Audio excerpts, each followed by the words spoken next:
Hello friends, ಮತ್ತೊಮ್ಮೆ ತಮಗೆಲ್ಲರಿಗೂ ನನ್ನ ಚಾನಲ್ಗೆ ಸುಸ್ವಾಗತ ಹೇಳ್ತಾ ಈ ದಿನ ನಾವು ರೂಪಣಾತ್ಮಕ ಮೌಲ್ಯಮಾಪನ ಸ್ಟಾರ್ಟ್ ಆಗಿದೆ 29ನೇ ತಾರೀಕಿಂದ ಅಂತ ಹೇಳ್ಬಿಟ್ಟು ಗೊತ್ತಿದೆ. ಸೊ FA1 ಅಲ್ವಾ, ವಿಷಯ ಗಣಿತ, ತರಗತಿ 7, ಅಂಕ 20, ಸಮಯ 45 ನಿಮಿಷಗಳು. ಇಲ್ಲಿ 7ನೇ ತರಗತಿಯಲ್ಲಿ ಫಸ್ಟು 2 ಚಾಪ್ಟರ್ಸ್ಗಳಿಗೆ ತಗೊಂಡಿದ್ದೀವಿ. ಯಾವುದ್ಯಾವುದಪ್ಪ ಚಾಪ್ಟರ್ಸ್ಗಳು ಅಂತ ಅಂದರೆ ನಮ್ಮ ಸುತ್ತಲಿನ ದೊಡ್ಡ ಸಂಖ್ಯೆಗಳು ಮತ್ತು ಅಂಕಗಣಿತದ ಉಕ್ತಿಗಳು. ಈ 2 ಚಾಪ್ಟರ್ಗೆ ರಿಲೇಟೆಡ್ ಆಗಿರುವಂತಹ ಈ ಒಂದು ಪ್ರಶ್ನೆ ಪತ್ರಿಕೆಯಾಗಿದೆ ರೂಪಣಾತ್ಮಕ ಮೌಲ್ಯಮಾಪನ 1. ಪಾಠದ ಹೆಸರುಗಳನ್ನು ಹೇಳಿದ್ದೇನೆ. ಸೊ ಒಂದು ವೇಳೆ ನೀವು ಜುಲೈ ತಿಂಗಳಲ್ಲಿ ಜೂನ್ 15 ಜುಲೈ ಎಂಡ್ವರೆಗೆ ನೀವು ಈ 2 ಚಾಪ್ಟರ್ಸ್ಗಳನ್ನು ಕಂಪ್ಲೀಟ್ ಮಾಡಿದರೆ ಆ 2 ಚಾಪ್ಟರ್ಸ್ಗಳಿಗೆ ನಾವು FA1 ಒಂದು ಪ್ರಶ್ನೆ ಪತ್ರಿಕೆ ಇದನ್ನು ನೀವು ಬಳಸ್ಬೋದು.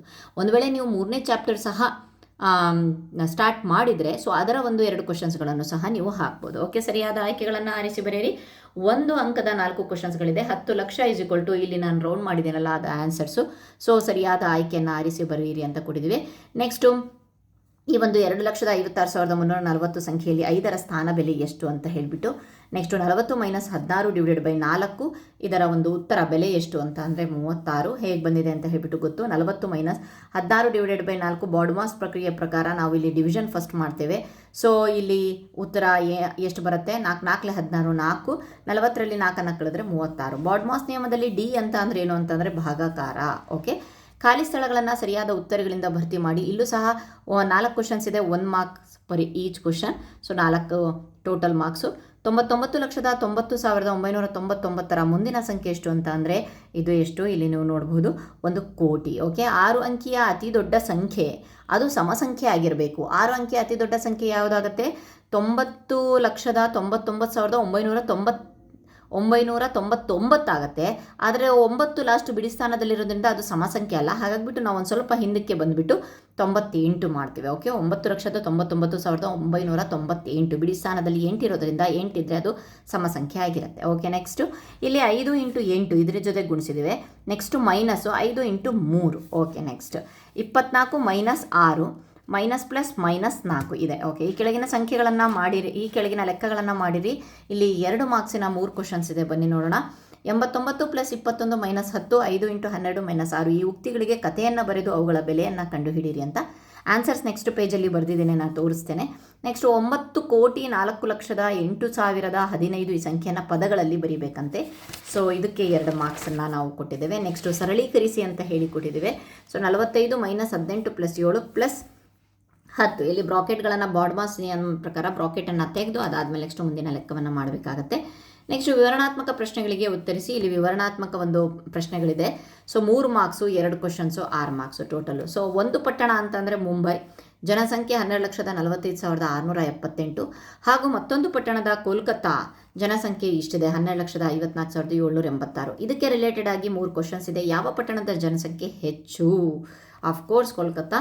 2 ಪಟ್ಟಣಗಳ ನಡುವಿನ ವ್ಯತ್ಯಾಸವನ್ನು ಕಂಡುಹಿಡಿಯಿರಿ ಅಂತಂದರೆ ಇದು ದೊಡ್ಡ ಸಂಖ್ಯೆಯಿಂದ ನಾವು ಚಿಕ್ಕ ಸಂಖ್ಯೆಯನ್ನು ಹಾಕಿಬಿಟ್ಟು ಕಳೆದು ಉತ್ತರ ಇಡ್ತೀವಿ. ನೆಕ್ಸ್ಟು ಮುಂಬೈ ಜನಸಂಖ್ಯೆಯನ್ನು 1000 ಸ್ಥಾನಕ್ಕೆ, ಇಲ್ಲಿ ಮುಂಬೈ ಜನಸಂಖ್ಯೆ ಇದೆ 12,45,678. ಇದನ್ನು ನಾವು 1000 ಸ್ಥಾನಕ್ಕೆ ಅಂದಾಜಿಸಬೇಕಂತೆ. ನೆಕ್ಸ್ಟು 13ನೇ ಕ್ವಶನ್, ಕೆಳಗಿನವುಗಳ ಪದಗಳನ್ನು ಬರೆಯುವ ಮೂಲಕ ಅವುಗಳ ಬೆಲೆಗಳನ್ನು ಕಂಡುಹಿಡಿಯಿರಿ. ಪದಗಳನ್ನು ಬರೀಬೇಕು ಪ್ಲಸ್ ಅದಕ್ಕೆ ಅರ್ಧ ಮಾರ್ಕ್ಸು. ನೆಕ್ಸ್ಟ್ ಬೆಲೆ ಕಂಡುಹಿಡಿಯೋಕ್ಕೆ ಅರ್ಧ ಮಾರ್ಕ್ಸು. ಸೊ ABC ಕೊಟ್ಟಿದ್ದಾರೆ, 3ಕ್ಕೂ 1 ಮಾರ್ಕ್ಸನ್ನು ನಾವು ಡಿವೈಡ್ ಮಾಡಿ ಕೊಡ್ಬೋದು. ಓಕೆ, ನೆಕ್ಸ್ಟ್ ಇಲ್ಲಿ ಉತ್ತರಗಳು ನಾನು 8ರವರೆಗೂ ಅಲ್ಲೇ ಉತ್ತರ ತೋರಿಸಿದ್ದೀನಿ. 9ನೇ ಉತ್ತರ ಇಲ್ಲಿದೆ ನೋಡಿ. ಸೊ ನನ್ನ ಬಳಿ 89 ಗೋಲಿಗಳಿದ್ವು. ನನ್ನ ತಾಯಿ 81 ಗೋಲಿಗಳನ್ನು ನೀಡಿದಳು. ಅವುಗಳಲ್ಲಿ 10 ಗೋಲಿಗಳನ್ನು ಕಳೆದುಕೊಂಡೆನು. ಅದರ ಬೆಲೆ ಈ ರೀತಿಯಾಗಿದೆ. ನೆಕ್ಸ್ಟ್ 5 ರೂಪಾಯಿಯ 12 ನೋಟು ಬುಕ್ಗಳನ್ನು ತೆಗೆದುಕೊಂಡೆನು. ಅವುಗಳಲ್ಲಿ 6 ನೋಟ್ಬುಕ್ಗಳನ್ನು ತಂಗಿಗೆ ನೀಡಿದೆನು. ಸೊ ಅದರ ಬೆಲೆ ಇಷ್ಟು ಬರುತ್ತೆ, 55. ಓಕೆ, 9,04,08,015 ಪದಗಳಲ್ಲಿ ಬರ್ತಿದ್ದೇವೆ. ನೆಕ್ಸ್ಟು ಇದನ್ನು ಸರಳೀಕರಿಸಿ ಅಂತ ಕೊಟ್ಟಿದ್ರು, ಅದಕ್ಕೆ ಉತ್ತರ ಈ ರೀತಿಯಾಗಿ ಬರುತ್ತೆ. ನೆಕ್ಸ್ಟ್ ABC ನಾನು ಏನು ಹೇಳಿದ್ನಲ್ವ ಇದನ್ನು ನಾನು ಕಳೆದು ಇಟ್ಟಿಲ್ಲ ಆನ್ಸರು, ನೀವು ಕಳೆದು ಇಟ್ಕೊಳ್ಳಿ. ನೆಕ್ಸ್ಟು 13ನೇ ಲೆಕ್ಕದಲ್ಲಿ ಏನಪ್ಪ ಅಂತಂದರೆ ಉಕ್ತಿಯನ್ನು ಬರೆದು ಬೆಲೆಯನ್ನು ಕಂಡುಹಿಡಿದು ಅದರ ಪದಗಳನ್ನು ಬರೀರಿ ಅಂತ ಕೊಟ್ಟಿದ್ರಲ್ವ. ಬೆಲೆ ಕಂಡುಹಿಡಿಯಲಾಗಿದೆ, ಅದರ ಪದಗಳನ್ನು ಇಲ್ಲಿ ಬರೆದಿದ್ವಿ. 28 - 7 8 ಕೊಮ ಇರಲೇಬೇಕು ಪದಗಳ ನಡುವೆ. ನೆಕ್ಸ್ಟ್ ಇಲ್ಲಿದೆ. ಸೊ ಇಲ್ಲಿ ಫಸ್ಟು 48 - 10 × 2. ಸೊ ಇದನ್ನು 2 ಸಹ ನಾವು ಬಿಡಿಸ್ಕೊಂಡು ಅದಾದಮೇಲೆ ನೆಕ್ಸ್ಟು ಬಂದಿದ್ದ ಉತ್ತರದಲ್ಲಿ ಕಳಿತೇವೆ. 56 - 20, 48 + 8 56, 36 ಬರುತ್ತೆ. ಇಲ್ಲಿ ಪದಗಳನ್ನು ಬರೆದಿದ್ದೀನಿ. 48 - 10 × 2 16 / 2.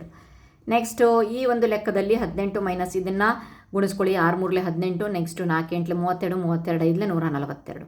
ಓಕೆ, ಸೊ ಮೈನಸ್ ಅದರೊಳಗಡೆ 160, 18ರಲ್ಲಿ 6 ಮೂರಲೆ 18 ಅಲ್ವಾ, 18ರಲ್ಲಿ ಮೈನಸ್ 160 ಅಂದಾಗ ಮೈನಸ್ 142 ಪದಗಳು. ಸೊ ಇದ್ಯಾವುದು ಪದಗಳು? 6 × 3 ಒಂದು ಪದ, ನೆಕ್ಸ್ಟ್ -4 × 8 × 5 ಕೊಮ ಹಾಕಿ ಬರೆದ್ರೆ ಕಂಪ್ಲೀಟ್ ಫುಲ್ ಮಾರ್ಕ್ಸನ್ನು ಸಿಗುತ್ತೆ, 3 ಮಾರ್ಕ್ಸು. ಇಲ್ಲಿಗೆ ನಾವು ಈ ಒಂದು 7ನೇ ತರಗತಿಯ FA1 ಪ್ರಶ್ನೆ ಪತ್ರಿಕೆ ಅದ್ರ ಜೊತೆಗೆ ಮಾದರಿ ಉತ್ತರಗಳನ್ನು ಸಹ ನೋಡಿದ್ವಿ. Thank you friends.